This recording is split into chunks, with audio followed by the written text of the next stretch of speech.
कि सच्चित आनंद। अनंत वो खुशी है जिसकी कोई लिमिट नहीं है, जिसको हम वाणी से गा नहीं सकते। अनंत मतलब जैसे वो खुशी जिसको बयान नहीं किया जा सकता, जैसे भगवान का जिसको प्रेम आता है, आनंद आता है, वो कभी रोने लगता है, कभी हंसने लगता है, कभी गाने लगता है, क्योंकि वो अपने आप में नहीं है, उसने अपने आप को बुला दिया। तो प्रभु का आनंद वही प्राप्त कर सकता है जिसने खुद को भुला दिया। आप कैसे भूल सकते हो, ये आपकी हिम्मत की बात है। कोई बहुत प्रेम में भूल जाता है, कोई बहुत दुख में भूल जाता है, कोई बहुत खुशी में भूल जाता है, और कोई ज्ञान की अवस्था में भूल जाता है। कैसे आप अपने आप को भुला सकते हो? भुलाना क्यों जरूरी है? क्योंकि हम देह में फंसे हुए हैं, शरीर में। जब तक आप देह में फंसे हैं, आप परमात्मा को नहीं पा सकते। भगवान का आपको ख्याल ही नहीं है, क्योंकि भगवान देह में रहते ही नहीं। भगवान देह का वो पार्ट है जिसको आप हृदय कहते हैं, जिसको आप हृदय कहते हैं। किसी संत से किसी डॉक्टर ने पूछा कि महाराज, आप अक्सर कहते हैं दिल में भगवान रहते हैं, दिल जो हृदयेश्वर है, भगवान हृदय में रहते हैं।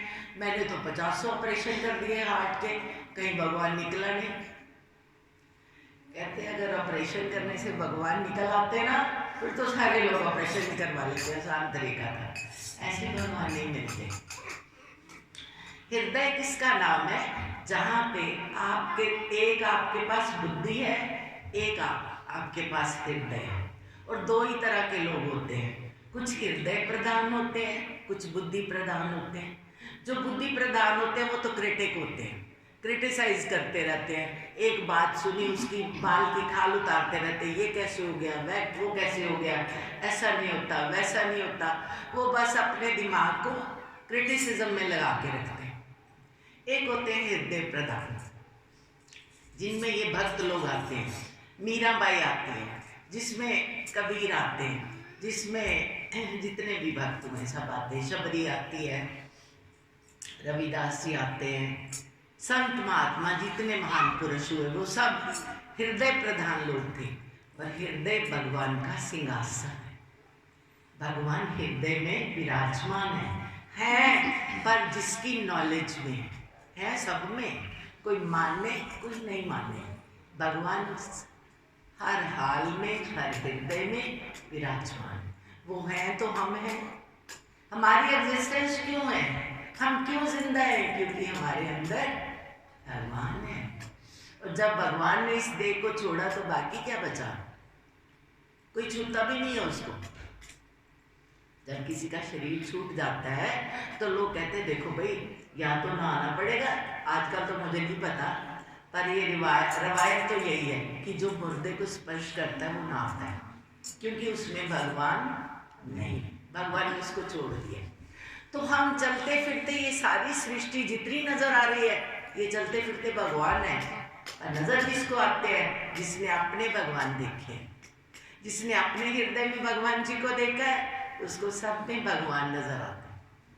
और जिसने अपने हृदय में नहीं देखा, गैरों में क्या देखे, है ना? तो ये जो हम भगवान को विराजमान करते हैं, ये मेरी गुरुदेव हैं, ये श्री कृष्ण है, ये श्री राम है, ये जो तस्वीरें हम रखते हैं, ये क्यों रखते हैं? ये हमारे आइडियल रहे हैं। किसी युग में वो एक अवतार में आए, किसी युग में वो दूसरे अवतार में आए, कभी वो संत रूप बन के आए, कभी वो गुरु लोग बन के आए, पर वो थे वही जागृत अवस्था के भगवान, जो साक्षात नारायण थे।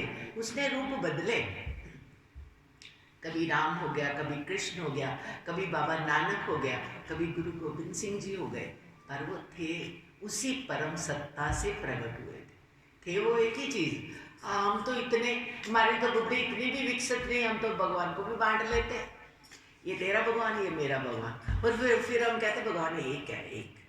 जो एक है तो तूने बांटा कैसे है?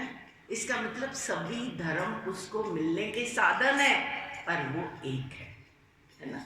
आप समझ लो, आपने किसी चोटी पे चढ़ना है, किसी पहाड़ के ऊपर चढ़ना है, तो उस पहाड़ पे जाने का एक रास्ता तो नहीं होगा, है ना। आप दाएं से चढ़ो, बाएं से चढ़ो, राइट लेफ्ट, सामने पीछे, कहीं भी चढ़ो। जब आप टॉप पे पहुंच गए तो एक ही जगह पहुंचे, सभी पहुंच गए।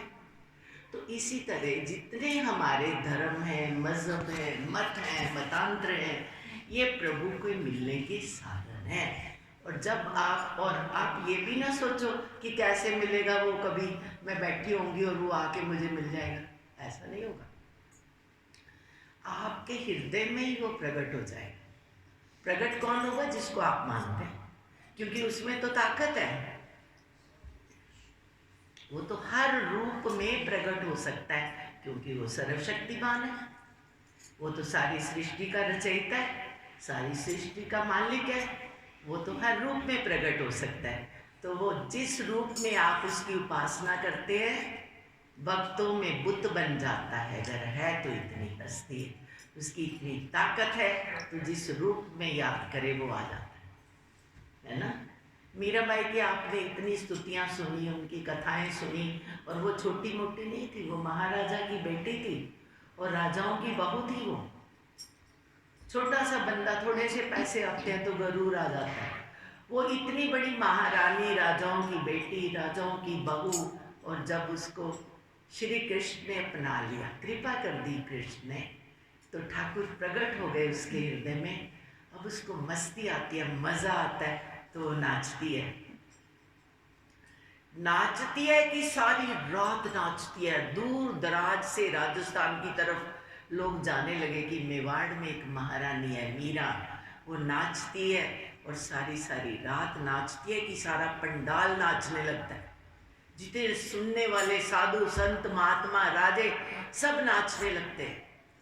अब इस बात की जब खबर पड़ी